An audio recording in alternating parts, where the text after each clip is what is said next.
8 no agro, a melhor informação. O programa que te ajuda a cuidar da produção. Deputado Pedro Lupion, contrato deputado, segundo prazer, conversar esse bate-papo da seguinte maneira: um cidadão eleitor que ajudou a te eleger ao Congresso Nacional, e eu estou preocupado com essa situação do nosso Congresso, essa interferência do STF legislando e ao mesmo tempo aplicando penas, executando. Como é que o STF está fazendo esse tipo de tomada, digamos, de poder e a reação de vocês no Congresso Nacional? Barão, prazer estar aqui contigo, prazer falar com todos que lhe assistem aqui. Obrigado. Veja, é um momento muito difícil, muito complicado, em que, infelizmente, a divisão de poderes está completamente equivocada, né? Ninguém está respeitando a independência dos poderes. Aqueles que deviam ser os guardiões da Constituição, que deveriam estar efetivamente cumprindo ela, são os que estão atacando a Constituição, e vários exemplos posso dar sobre isso. Essa semana mesmo, nas últimas semanas, nós tivemos 4 ou 5 decisões do STF extremamente negativas para o nosso setor, para o setor agropecuário brasileiro. Começo citando a questão do marco temporal, que ainda está em votação, mas é uma interpretação de que já está previsto na Constituição. A questão atualmente está 2 a 1. Na verdade, não dá nem para considerar isso, né? Porque foram 4 votos diferentes hoje. Cada voto falou uma coisa. Certo. Então a gente vai precisar ver qual dos votos que vai formar a maioria para conseguir ganhar lá dentro do plenário. Ainda faltam 5 votar e nós não temos ideia como fará. Então, enquanto isso, nós estamos correndo na Câmara e no Senado. No Senado, principalmente, hoje foi apresentado o parecer do senador Marcos Rogério na CCJ, aprovado na CCJ, vai ao plenário, aquele famoso PL 490, que seria um bom começo da solução da questão do marco temporal. Além da questão do marco temporal, uma inovação do STF, a questão da identidade ecológica, uma interpretação do Código Florestal, devido a embargos de declaração lá de trás, até interpostos pela CNA por haver um vácuo na elaboração da legislação do Código Florestal sobre os biomas, e o STF entendeu que não basta mais você compensar a reserva legal no bioma, você tem que compensar na bacia hidrográfica. Isso faz com que muitos e muitos produtores entrem na legalidade. Ainda está em votação, foram apenas 3 votos, estão trabalhando no STF para que não corra o risco dessa tese vir a ser, para que a gente possa valorizar o Código Florestal e fazer ele ser cumprido.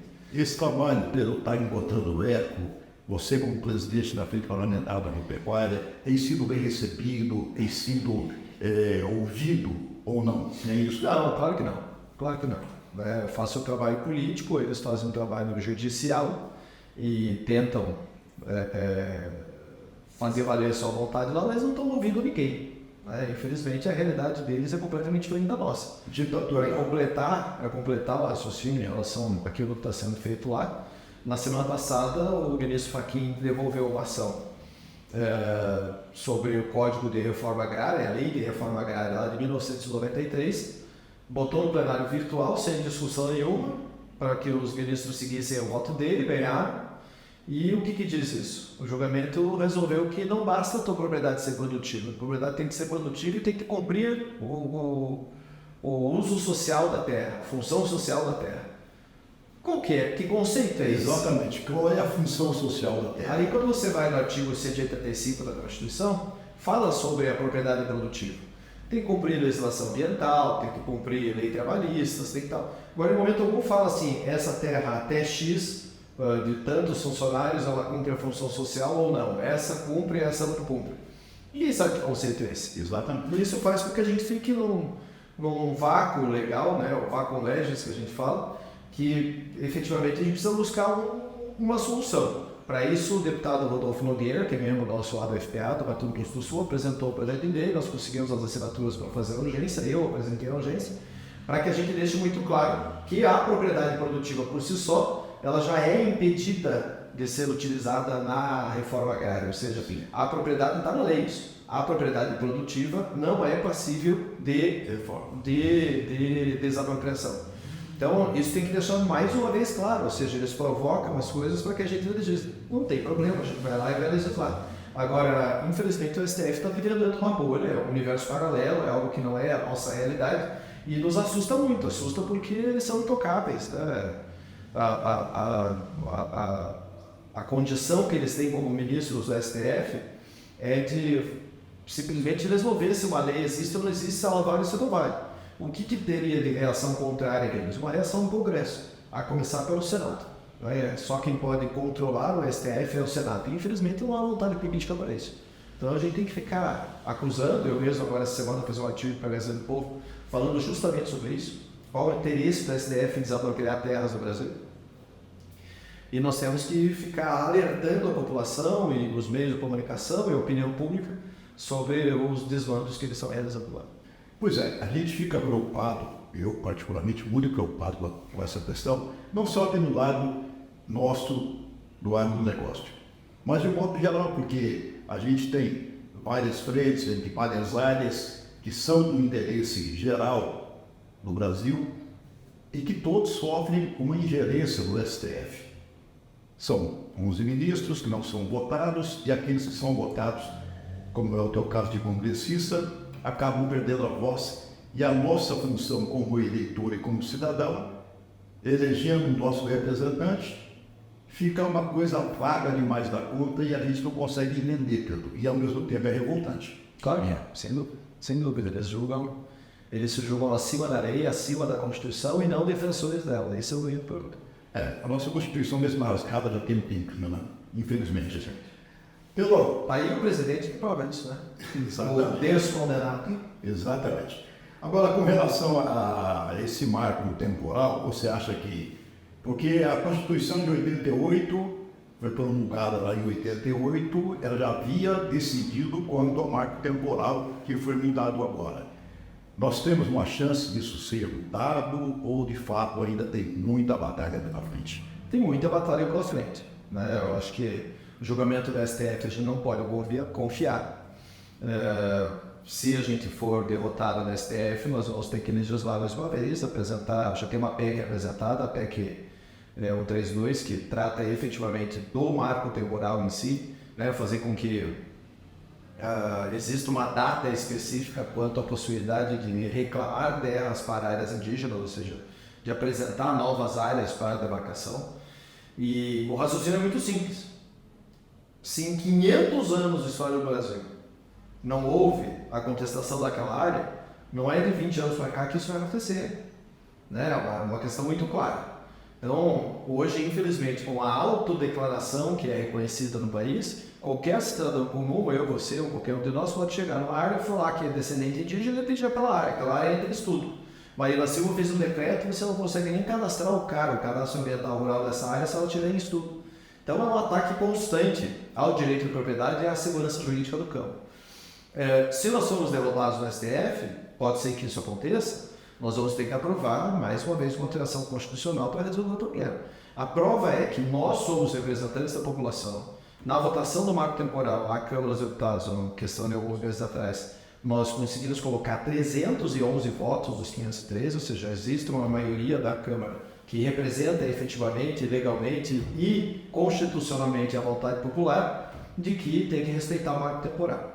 Aí o ministro Alexandre de Moraes apresentou um voto agora mais recente, em que ele reconhece o direito de indenização da desapropriação dessas áreas, ou seja, não ser expropriação, mas não fala do período, dessa temporalidade do marco temporal. Então a gente precisa deixar claro uma data, até quando vale, até quando, a partir de quando não vale mais. Então para a gente entender, porque serão batalhas jurídicas em todos os campos, durante muito tempo, sobre essa questão das áreas. Lembrando a todos que não é uma questão só rural. Existem vários municípios que vão ser diretamente afetados. Aqui no Paraná, o maior exemplo deles é Guaíra. Guaíra, que está ali na fronteira do Paraguai, que tem uma reivindicação de todo o perímetro municipal, de todo o raio do município, para uma aldeia indígena para 30 com índios. Então, essa é a realidade que nós estamos enfrentando hoje. Bom, uma outra questão também, até matéria desta semana, na reunião que houve na Câmara dos Deputados, na qual participou a ministra dos povos indígenas e também a presidente da FUNAI. Uma área de 368 mil hectares para 60 indígenas, e essa área abrange 2 municípios do Mato Grosso e um município paraense.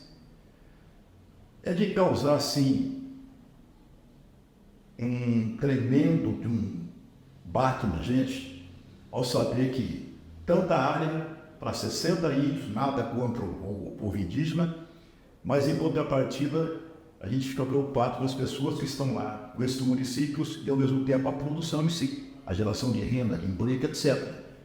Isso é tão absurdo que até nem existiu uma reunião como essa. Mas, infelizmente, estamos no Brasil atual. Essa demarcação são 251 propriedades.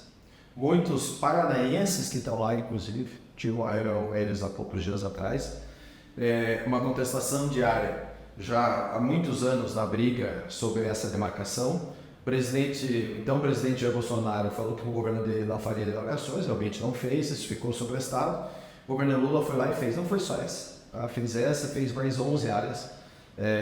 Existe uma, inclusive, que é maior que essa, está 11 em kit. Então, é surreal o que a gente vê. Enquanto isso, as pessoas estão lá, os produtores de Santa Catarina, lá do tal do Morro dos Cavalos, estão sendo expropriados. A maioria produtores familiares de leite, pequenos proprietários, que estão mais de 100 anos na área, sendo expropriados nas suas áreas. Então, a gente tem que buscar soluções. Buscar soluções é através da política.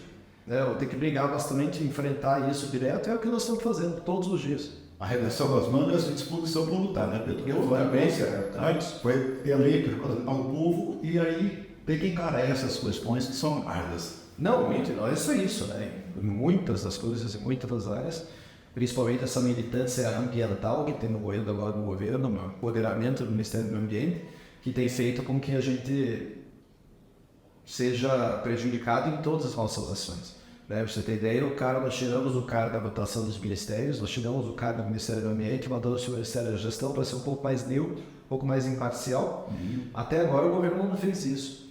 Agora o governo vai lá e corta 150 milhões do seguro rural, sendo que está com um déficit de 1 bilhão. Então, assim, é ataque atrás de ataque atrás de ataque o tempo todo. E a gente tendo que se equilibrar e buscar encaminhamento dessas coisas. Esse ataque ao meio agropecuário, principalmente, na sua visão como produtor rural, na sua visão como representante da classe, presidente da Organização Agropecuária, há um sentimento que ela esteja ligado intrinsecamente com o fato dos agropecuaristas terem abraçado a campanha de Jair Bolsonaro e Lula agora querendo se vingar, mas não se vinga de um setor como esse tão importante, e ao penalizar o setor, ele penaliza todo o país. Não tem dúvida, tem método. Né? Os ataques vêm de todos os fronts, dentro do governo, dentro do legislativo, dentro do judiciário. Esses dias tiveram que travar um projeto na Comissão de Agricultura que proibia brincar a vaca, proibia marcar boi, proibia manejo das propriedades, proibia transporte em pé em caminhão. Sabe, um troço que são eles trabalhando o tempo todo para nos dar trabalho, para nos prejudicar, parece que para tirar o foco, desviar, para que eles possam avançar, sabe? Não tenho dúvida que é uma vingança enorme contra o nosso setor, só que o Lula de hoje é diferente do Lula do passado. O Lula do passado tinha um setor agropecuário forte no país, mas que não representava o tamanho que representa hoje. Hoje nós somos 1/3 do PIB. Hoje nós temos praticamente 30% dos empregos gerados no país. E 6 milhões Os municípios que mais cresceram, mais desenvolveram e mais aumentaram a sua verba, sua renda, sua arrecadação, são os municípios do agro. O centro de poder do país deixou de ser os grandes centros urbanos e foi para o interior. Então, essa é uma realidade que eles não estão conseguindo lidar com isso. Eles não estão conseguindo entender. Não existe como enfrentar uma bancada, que nem a nossa, que tem 347 parlamentares. Sim. Aí ele fala assim, mas a bancada moralista tem 347 parlamentares, por que não derrubaram ele ainda? Por que não resolveram tudo? Por que não enfrentam tudo? É a pergunta que eu mais recebo o tempo todo, onde eu vou. A gente tem uma diferença, nós somos uma bancada temática. Sim. Eu tenho dentro da minha bancada, dentro da bancada moralista, nós temos gente do MDB, do PSD, do PDT, do PP, do PT, um monte de partidos. Então a gente, quando o tema é agropecuária, setor agropecuário, setor produtivo, nós entramos de cabeça, enfrentamos e fazemos a nossa vontade valer. E realmente não ganhamos nada sozinho, mas também ninguém aprova nada sem a gente. Né? Agora, óbvio que existem questões ideológicas que daí diminui muito o nosso tamanho. Né? Quando as questões são mais ideológicas, nós somos em 100 e poucos aí que somos de oposição ao governo. Né? Infelizmente, hoje o jogo em Brasília é como sempre foi jogado. Os partidos aderindo ao governo o tempo todo, em troca de benesses, em troca de cargos. Meu próprio partido progressista entrou agora no governo. Eu fui um dos 10 da bancada de 49, eu fui um dos 10 que gritou contra, que falou que era contra e que continuou sendo oposição. Não vou apoiar esse governo nunca. Então, infelizmente, os partidos estão indo, cada um buscando o seu caminho. E a gente vai ter que ir enfrentando cada dia mais dificuldades, cada dia eles tentando formar uma base maior e a gente tentando denunciar e mostrar os malfeitos desse governo. Congresso Nacional, você não viveu a outra época do Lula como presidente. Mas hoje, você, na tua visão, aquilo que você está trabalhando dentro do Congresso Nacional, ele é diferente daquilo que foi nos 2 mandatos anteriores do Lula. O teu pai participava, inclusive. Lá era mais brando e hoje o jogo é mais duro? Ou você acha que a gente tem um caminho quase idêntico aqui? Não, é bem diferente, Arão. É diferente por quê? Porque eles não conseguem mais comprar os parlamentares. Essa é a questão. O orçamento está todo no Congresso. Né? Hoje o orçamento é impositivo, então a indicação de vendas eu posso ser de governo ou de oposição, eu continuo atendendo meus municípios, continuo trazendo vendas. Agora, acabei de entregar R$1 milhão em Santo Antônio, mais R$1 milhão em Jacarezinho, mais 6 milhões lá em Arapongas, e assim vai. A gente vai conseguindo fazer o nosso trabalho como parlamentar, de representar a população que nos elegeu e o nosso Estado, e eles não têm mais essa condição de chamar um parlamentar e falar, vou te liberar tanto mais, vou te dar um extra, então, com um gerando impositivo. Certo. Então, mensalão, petrolão, essas coisas eles não conseguem fazer de volta. Graças a Deus, senão eu já teria metido a mão em tudo. Agora, é um governo que mostra... E você não teria conseguido as verbas todas que você teria conseguido. Claro, exatamente. Eu lembro meu pai, deputado de oposição, que sempre foi de oposição.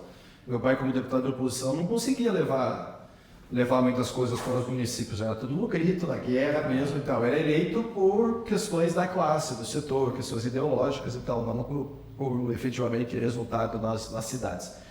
Agora, quando você analisa o caixa do governo, o que eles fizeram, o que eles estão fazendo, uma máquina cada dia mais fechada, cada dia maior, cada dia mais cara. A despesa do governo 4 vezes maior do que estava há 4 meses atrás. O rombo aumentando. Exatamente. E a arrecadação nunca crescendo. Então, não tem como dar certo essa conta. É conta de papel de pão ali. É marcado. Você tem X para gastar, você gasta X, você não gasta X ao quadrado. Né? Então, o governo está indo por um caminho muito ruim. E vamos ver o que a gente consegue segurar. Pedro, para a gente encerrar, o Ratinho vem enfrentando também uma questão aqui no Pará. Foi feita aquela licitação, aquele leilão, as rodovias, vão voltar a ser cobrado as taxas para circular as rodovias, pedágios, etc. Eu sou a favor, porque eu prefiro andar de segurança do que de parado, que andar sem segurança toda. Né? Mas, em todo caso, o Ministério Público entrou também com uma ação na região da Lapa, intervindo ou sustando temporariamente essa concessão àquela região, questão dos quilombolas, etc. e tal. Eu vejo de um modo assim tão simplista que talvez, na minha falta de conhecimento jurídica e política, será muito simples. A comunidade quilombola da Lapa é pequena também. Então brigamos porque muitos trabalham nas cidades próximas. E daí embargaram. Mas não era mais fácil você sentar e negociar com uma comunidade que é pequena, ao invés de procurar holofotes, como estão fazendo? Isso é uma deputada do PT, aqui do Paraná, que está gravando, que fez essa confusão toda. São 2 lotes que foram para a licitação agora, o lote 1 que já foi para a Bolsa de Valores, e o lote 2 que atende aqui nossa região, inclusive a 092 e 153. Essa questão do lote 1, né? Lote 1, que vai na próxima leva agora. Isso acontece durante mais de 15 anos, foi tentado fazer a ampliação da bitola do trem na Serra do Mar, e tinha uma promotora lá em Paranaguá que não deixava acontecer. Da mesma maneira que a ampliação do cais do Porto Paranaguá também não deixava acontecer. A Ferrogrão está travada por causa de uma comunidade que passa. Não se consegue levar energia elétrica até hoje para Roraima, tem que comprar energia lá da Bolívia, da Venezuela, Terras indígenas. por causa dos indígenas que tem lá. Então, isso a gente enfrenta em todo lugar. O processo, o Ministério Público adora fazer essas ações, adora aparecer com isso, tirar fotos, sair no jornal. E a gente tem que enfrentar. Tem uma lei agora que está sendo votada, até a relatora Teresa Cristina, que não é nem do meio rural, conseguir obras grandes de infraestrutura, como a Ferrogrão, por exemplo, o trem Pé Vermelho, que a gente precisa fazer, essa ligação do Mato Grosso com o Porto Paranaguá, várias obras de infraestrutura importantes para o país, até a continuidade do artigo 3, que o único pedaço da Transbrasiliana que não é asfaltado é aqui, para baixo do Alto Guarapá. Então, assim, esse projeto está relatando o licenciamento ambiental, que simplifica, desburocratiza essa questão dos licenciamentos. Agora, questões ideológicas como essa não é uma questão lógica, não é uma questão técnica, é uma questão ideológica, coisa simples. Vai ser vencida, claro que vai, mas é mais um atraso, mais um problema. Pedro, beleza, agradeço muito essa sua explanação, mas está na sua mão, vocês resolvam lá, porque o povo quer o melhor, e você quer também o melhor para o povo brasileiro, para a pecuária brasileira. O negócio está agarrado, e se precisar, estamos juntos, viu, Pedro? Obrigado, Daniel. Eu sei que a população está nervosa, está tensa, está insatisfeita, e isso faz parte, eu também estou. É uma questão que, infelizmente, fomos derrotados ou não na eleição presidencial, mas cabe o papel do que eu fui eleito. Fui eleito para ser oposição a esse governo, hoje numa condição maior, como presidente da Frente Parlamentar Agropecuária, que é a maior frente do Congresso, com condições de brigar, de lutar todos os dias, e é o que nós temos feito, o tempo todo defendendo os interesses do interior do Brasil, os interesses da nossa população, e ainda conseguindo trazer coisas boas para cá. Então vamos continuar nessa luta. Manga arregaçada, nós vamos em frente. Portanto, foi o nosso deputado Pedro Lupion, presidente da Frente Parlamentar da Agropecuária, participando desse bate-papo aqui do nosso canal Olho no Agro. Obrigado, gente, e até a próxima. Olho no Agro, a melhor informação, o programa que te ajuda a